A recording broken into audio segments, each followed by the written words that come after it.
Hola, bandidos. How y'all doing tonight? Yeah, I know you don't expect to hear the word y'all when someone's wearing an alpaca mask. Why am I in this getup? Well, I just wanted to pay a quick homage. First off, let me. It's really hard to talk with that thing on, but yeah, this guy, he's fine. La Parka's just fine, or he was. As you guys might know, before we get started with our Hobbit read tonight, it's a short read, so tonight's video is not going to last too long. And I just wanted to quickly point out my support and my love for all the entertainers from World Wrestling Entertainment that got released today. There was probably, I'm guessing, 20 to 25 guys, people, on-air talent, referees, producers, all of them just got released. And the point of, right now, there might be more throughout the week. We don't know. Just thank you guys for entertaining us. Thank you for, distracting us when there were times like what we're going through right now, and we just didn't want reality seeping into our life, and you guys were there to help alleviate that and just give us an hour or two or three, or in WrestleMania cases 15, just entertaining us and making us laugh, making us cry. Don't watch Drake Maverick's Twitter video unless you want to cry. That's heart-wrenching stuff, and I really, really hope everybody that shockingly in some cases lost their position, their jobs, I hope they land on their. I hope every single one of them land on their feet. So, with that being said, I just wanted to give my piece and give my support for everyone. I can't list the names because we'll be here the length of the entire video. So, let's go ahead. Let's get into this. We are doing Chapter 10, A Warm Welcome. And again, not a very long chapter, but an important one. Plus, I had to take off that mask because I wouldn't have been able to take a drink if I needed to. Alright. The day grew lighter and warmer as they floated along. After a while, the river rounded a steep shoulder of land that came down upon their left. Under its rocky feet, like an inward cliff, the deepest stream that had flowed lapping and bubbling. Suddenly, the cliff fell away. The shores sank. The trees ended, and then Bilbo saw a sight. The lands opened wide around him, filled with the waters of the river, which woke up and wandered in 100 winding courses, or halted in marshes and pools dotted within isles on every side. But still a strong water flowed on steadily through the mist. And far away, its dark head in a torn cloud, there loomed the mountain, its nearest neighbors to the northeast, and the tumbled land that had joined to them could not have been seen. All alone it rose and looked across the marshes of the forest, the lonely mountain. Bilbo had come far and through many adventures to see it, and now he did not like the look of it in the least. He listened to the talk of the raftmen, and pierced through the scraps of information they let fall. He soon realized that he was very fortunate to have ever seen it all, even from the distance. I'm trying to remember, because I was very drunk in the last video, if he's wearing the ring right now, or is he just hanging on the side.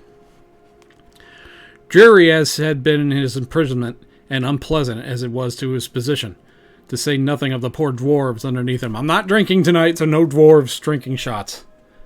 Still, he had been more lucky than he had guessed.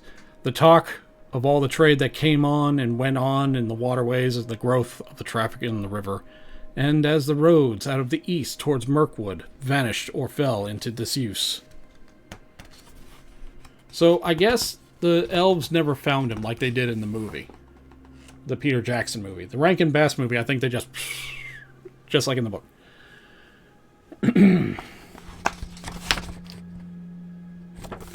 And in the bickerlings of the lake men and the wood elves about the upkeep of the forest river and the care of the banks, those lands had changed much since the days when dwarves dwelt in the mountain, days which most people now remember only as very shadowy tradition, Then they had changed even in recent years, and since the latest news that Gandalf had had of them, great floods and rains had swollen the waters that flowed east, and there had been an earthquake or two, which some were inclined to attribute to the dragon, alluding to him chiefly with a curse of an ominous nod in the direction of the mountain. The marshes and bogs had spread wider and wider on either side. Paths had vanished, and many a rider had wandered too. If they had tried to find the lost ways across, the elf road through the wood, which the dwarves had followed on the advice of Bjorn, now came to a doubtful and little-used inn at the eastern edge of the forest. Only the river offered any longer a safe way from the skirts of Mirkwood, in the north of the mountain-shadowed plains beyond, and the river was guarded by the wooded king's... the wood elves' king. I'm not drunk. So you see, Bilbo had come in by the end only the road that was any good.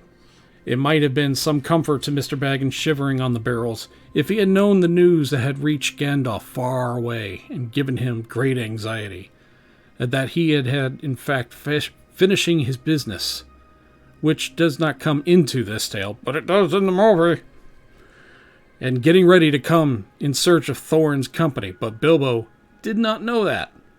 All he knew is that the river seemed to go on and on and on forever, and he was hungry, and had a nasty cold in his nose, and did not like the way the mountain seemed to frown at him and threatened him as it drew ever nearer. And after a while, however, the river took a more southerly course, and the mountain receded again. And at last, late in the day, the shores grew rocky, and the river gathered in all its wanderings water together in a deep and rapid flood, and they all swept along at great speed.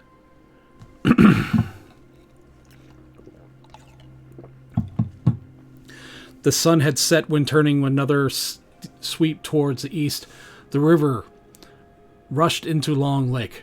There it had a wide mouth and the stony cliff-like gates at either edge, whose feet were piled with shingles. The Long Lake. Bilbo had never imagined that any water that was not the sea could look so big. It was so wide that the opposite shores looked small and far, but it was so long, its nearly north end, which pointed towards the mountain, could not be seen at all. Only from a map did Bilbo know that away up there were the stars of the Wain that were already twinkling. The running river came down from the lake from Dale, and with the forest river filled with deep waters, what must have been a great deep rocky valley. At the southern end, the doubled waters poured out again over high waterfalls and ran away hurriedly to unknown lands. In the still evening air, the noise of the falls could be heard like a distant roar. Not far from the mouth of the Forest River was a strange town he had heard the elves speak of in the king's cellars. It was not built on the shore. There were a few huts and buildings there, but right in the surface of the lake, protected from the swirl of the entering river by a promontory of rock which formed a calm bay. A great bridge made of wood ran out of what huge piles made of forest trees were built with busy wooden town. Not a town of elves, but of men, who still dared to dwell here under the shadow of the giant Dragon Mountain. They still throve on trade that came up the great river from the south and were carted past the falls to their town. But it was in days of old, when Dale was in the north, and riches and prosperous, and they had been wealthy and powerful, and there had been fleets of boats on waters, and some were filled with gold, and some with warriors and armor. There could have been wars and deeds which were now only a legend. The rotting piles of greater town could still be seen along the shores where the waters sank in a drought.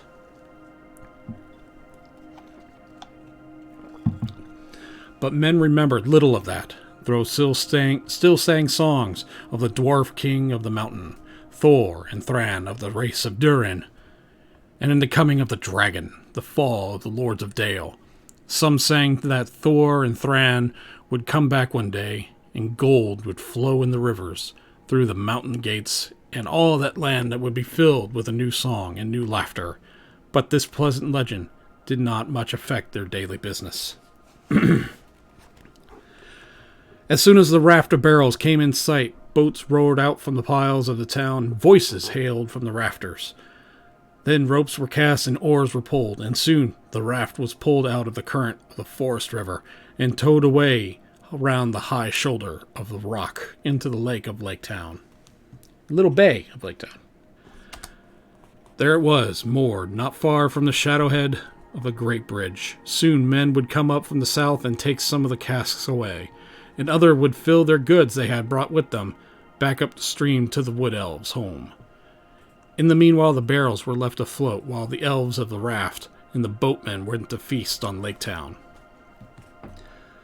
They would have been surprised if they had seen what happened down by the shore. After they had gone to the shades of night had fallen, first of a barrel was cut loose by Bilbo and pushed to the shore and opened. Groans came from inside, and out crept a most unhappy dwarf. Wet straw was in his draggled beard. He was so sore and stiff, so bruised and buffeted, he could hardly stand or stumble through the shallow water to lie groaning on the shore. He had a famished and savage look like a dog that had been chained and forgotten in a kennel for a week. It was Thorin, but you could only have told this by his golden chain and the color of his now dirty and tattered sky-blue hood with its tarnished silver tassel. It was some time before he could even be polite to the Hobbit. "Well, are you alive or are you dead?" asked Bilbo quite crossly. Perhaps he had forgotten that he had had at least one good meal more than the dwarves, and also the use of his arms and legs, not to speak of a greater allowance of air. "Are you still in prison, or are you free? If you want food, and if you want to go on with your silly adventure, it's yours after all, not mine. You better slap your arms and rub your legs and try to help me get the others out while there's still a chance." Thorin, of course, saw the sense in this, so after a few more groans, he got up and he helped the Hobbit as well as he could. In the darkness, floundering in the cold water, they had a difficult and very nasty job finding which were the right barrels. Knocking outside and calling on only discovered about 6 dwarves that could answer. They were unpacked and helped ashore, where they sat and lay muttering and moaning. There they were soaked and bruised and cramped, and they could hardly yet realize their release or properly thank for it. Dwalin and Balin were the first of the most unhappy, and it was no good asking them to help. Bifur and Bofer were less knocked about in the dryer, but they lay down and would do nothing. Fili and Kili, however, who were young for dwarves, had also been packed more neatly with plenty of straw into smaller casks, came out far less smiling, with only a bruise or two and a stiffness that soon wore off. "I hope I never smell the smell of apples again," said Fili. "My tub was full of it. To smell apples everlastingly when you can scarcely move and are cold and sick with hunger, it's maddening. I could eat anything in the wide world now for hours on end, but not an apple." With the willing help of Fili and Kili, Thorin and Bilbo last discovered the remainder of the company and got them out. Poor fat Bombur was asleep and senseless. Dori, Nori, Oin, Gloin, and Oin were waterlogged and seemed only half alive. They all had to be carried one by one and laid helpless on the shore. "Well, here we are," said Thorin, "and I suppose we ought to thank our stars for Mr. Baggins. I am sure he has the right to expect it, though. I wish he could have arranged a more comfortable journey. Still, very much at your service once more, Mr. Baggins. No doubt we shall feel properly grateful when we are fed and recovered. In the meanwhile, what's next?" "I suggest Laketown," said Bilbo. "What else is there?" Nothing else could, of course, be suggested, so leaving the others, Thorin and Fili and Kili and the Hobbit went along the shore to the great bridge. There were guards at the head of it, and they were not keeping very careful watch, for it was so long since they had been any real need. Except for the occasional squabbles over river tolls and were friends were the good elves, other folk were far away, and some of the younger people in town openly doubted the existence of any dragon in the mountain, and laughed at the graybeards and gamers who they saw that had been keeping him flying in the sky in their young days. That being is not so important or surprising that the guards course, were drinking and laughing by a fire in their hut, and did not appear to hear the noise of unpacking of the dwarves or the footsteps of 4 scouts. Their astonishment was enormous when Thorin Oakenshield stepped in through the door. "Who are you and what do you want?" they shouted, leaping to their feet and groping for their weapons. "Thorin, son of Thrain, son of Thor, king under the mountain," said Dwarf in a loud voice, and he looked, in spite of his torn clothes and dragged hood. The gold gleamed on his neck and waist. His eyes were dark and deep. "I have come back. I wish to see the master of this town." There was a tremendous excitement. Some of the more foolish men ran out of the hut as if they expected the mountain to go to golden in the night, and were all the waters of Lake Town turned yellow right away. The captain of the guard came forward. "And who are these?" he asked, pointing to Fili and Kili and Bilbo. "The sons of my father's daughter," answered Thorin. "Fili and Kili, of the race of Durin, and Mr. Baggins, who has traveled with us out of the west." "If you come in peace, lay down your arms," said the captain. "We have none," said Thorin, and it was true enough. Their knives had been taken from them by the wood elves, and the great sword Orcris too. Bilbo had his short sword hidden as usual, but he said nothing about it. "We have no need of weapons who return at last to our own as spoken of old. Nor could we fight so many. Take us to your master." "He is at a feast," said the captain. "Then we all more reason for taking us to him," burst in Fili, who was getting impatient with these solemnities. "We are worn, and we are famished after a long road, and we have sick comrades. Now make haste, and let us have no more words, or your master may have something to say to you." "Follow me, then," said the captain, with 6 men about them as they led over the bridge, through the gates, and into the marketplace of the town. There was a wide circle of quiet water surrounding the tall piles in which they built their greater houses, and long wooden quays from many steps and ladders going down to the surface of the lake. From one great hall shone many lights, and there came a sound of many voices. They passed its doors and stood blinking in the light, looking at long tables filled with folk. "I am Thorin of Thrain, son of the Thor king under the mountain. I return," cried Thorin in a loud voice from the door, before the captain could announce him. All leaped to their feet. The master of the town sprang from his great chair, but none rose in greater surprise than the raftsmen of the elves who were sitting at the lower end of the hall. Pressing forward before the master's table, they cried, "These are prisoners of our king that have escaped.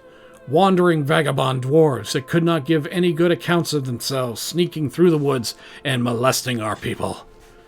"Is this true?" asked the master. As a matter of fact, he thought it was more likely to return of the king under the mountain, if any such person have ever existed.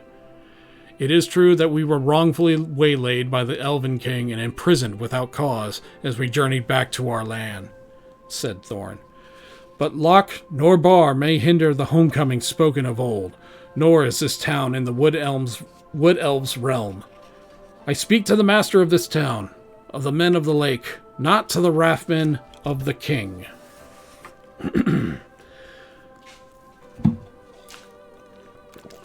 Thank you for bearing with me. Then the master hesitated and looked from the one to the other.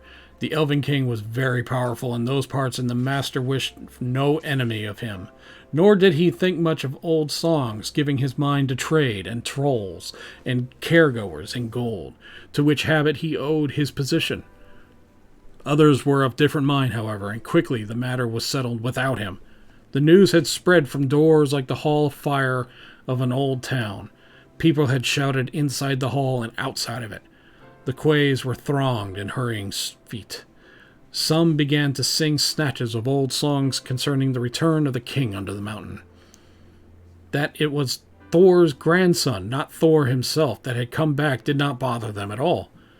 Others took up the song and rolled loud and high over the lake. "The king beneath the mountains, the king of carven stone, the lord of silver fountains, shall come into his own." His crown shall be upholden, his harp shall be restrung, his halls shall echo golden, till songs of yore resung. The wood shall wave on mountains, and grass beneath the suns, his wealth shall flow in fountains, and the rivers golden run. The stream shall run in gladness, the lakes shall shine and burn, all sorrow fail and sadness at the mountain king's return. So they sang, or very much like that. Well, which is it? There was only a great deal more of it, and there was much shouting as well as the music of harps and fiddles mixed in with it. Indeed, such excitement has not been known in the town in the memory of the eldest of grandfathers. The wood elves themselves began to wonder greatly and even to be afraid. They did not know how Thorin had escaped, and they began to think their king might have made a serious mistake. As for the master, we saw there was nothing else for it but to obey the general clamor, for the moment at any rate, and to pretend to believe that Thorin was what he says. So he gave him his seat at his own great chair, and set Fili and Kili beside him in places of honor. Even Bilbo was given a seat at the high table, and no explanation of where he came in. No songs had alluded to him, or even in the obscurest of way, and asked in the general bustle. Soon afterwards, the other dwarves were brought into the town amid scenes of astonishing enthusiasm. They were all doctored and fed and housed and pampered in the most delightful and satisfactory fashion. A large house was given up to Thorin and his company. Boats and rowers were put at their service, and crowds sat outside and sang songs all day, or cheered if any dwarf showed as much as his nose. Some of the songs were old ones, but some of them were quite new and spoke confidently of the sudden death of the dragon and the caregoers of rich presents coming down the river to Lake Town. These were inspired largely by the master, and they did not particularly please the dwarves, but in the meantime they were well connected, and they quickly grew fat and strong again. Indeed, within a week they were quite recovered and fitted out in fine cloths with their proper colors, with beards combed and trimmed, and proud steps.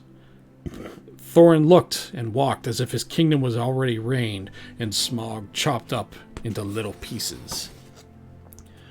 Then, as he had, the dwarves' good feeling towards the little hobbit grew stronger that day. There was no groans or grumbles. They drank his health, and they patted him on his back, and they made a great fuss over him, which was just as well, for he was not feeling particularly cheerful. He had not forgotten the look of the mountain, nor the thought of the dragon, and he had, beside a stalking cold. For 3 days he sneezed and coughed, and he could not go out. And even after that, his speeches at banquets were limited to, "Thag you a bunch." No, wait. This is exactly how it's written. Thag you very bunch. Butch. Thank you very much. It's... He's got a cold. Okay, we get it. In the meanwhile, the Wood Elves had gone back up the Forest River with their caregoers, and there was great excitement in the king's palace. I had never heard what happened to the chief of the guards and the butler. Nothing, of course, was ever said of the keys or barrels where the dwarves stayed in Lake Town, and Bilbo was careful never to become invisible. Still, I dare say more he guessed than was unknown, through doubtless Mr. Baggins remained a bit of a mystery. In any case, the king knew how the dwarves erred, and though he did, he said to himself, "Very well, we'll see. No treasure shall come back through Mirkwood without my having something to say in the matter. But I expect we all have come to bad end, and serve them right." He at any rate did not believe the dwarves fighting and killing dragons like Smaug, and he strongly suspected attempted burglary or something like it. Which shows he was a wise elf and wiser than the men of the town, which, though not quite right, as we shall see in the end. He sent out his spies about the shores of the lake and the far northern ends of the mountain, and they would go and waited. At the end of a fortnight, Thorin began to think of departure. While the enthusiasm still lasted in the town, the time was to get help. It would not do to let everything cool down with delay. So he spoke to the master and his concours, and they all soon, and he and his company must go out towards the mountain. Then, for the first time, the master was surprised and a little frightened, as if he wondered if Thorin, after all, was really the descendant of the old kings. He had never thought that the dwarves would actually dare to approach Smaug, but believed that they were frauds who would sooner or later be discovered and turned out. He was wrong. Thorin, of course, really was the grandson of the king under the mountain, and there was no knowing that a dwarf would not dare to do for revenge that recovery of his own. But the master was not sorry at all to let them go. They were expensive to keep, and their arrival had turned things into a long holiday in which business was at a standstill. Let them go and bother Smaug and see how we all show up after that, he thought. Certainly old Thorin's Thrain, son of Thor's... Oh my god. Certainly old Thorin, Thrain's son, Thor's son, is what he said. You must claim your own. The hour is at hand, spoken of old. What help can we offer shall be yours, and we trust your gratitude when your kingdom is regained. So one day, through autumn and now getting far on, the winds were cold, and leaves were falling fast. 3 large boats left Lake Town, laden with rowers, dwarves, Mr. Baggins, and many provisions. Horses and ponies had been round by curious paths to meet them at their appointed landing place. The master and his counselors bade them for oh my god. Sorry. All right. The master and his counselors bade them farewell from the great steps of the town hall that went down to the lake. Thank you. I can read. People sang on the quays and out the windows. The white oars jipped and splashed, and off they went north, up the lake, in the last stage of their long journey. The only person, though unhappy, was Bilbo. Guys, that is going to do it for Chapter 10. That, like I said, was a lot faster than before, but hope you liked it. I think it was like less than 20 minutes, so that's cool. All right, again, thank you guys for tuning in. Tune in again tomorrow night. I will have another video. That is a Skipper Bob guarantee. I don't know what that is, but let's roll with it. All right, guys. So thank you so much again for tuning in. Leave a like. Go ahead and subscribe. If you didn't like us, like I got a mouse in my pocket or something. If you didn't like me, you didn't like this video, go ahead, give it a downvote, and tell me why, so that way I can probably fix it. So again, thanks again for tuning in, guys. I'll see you next time.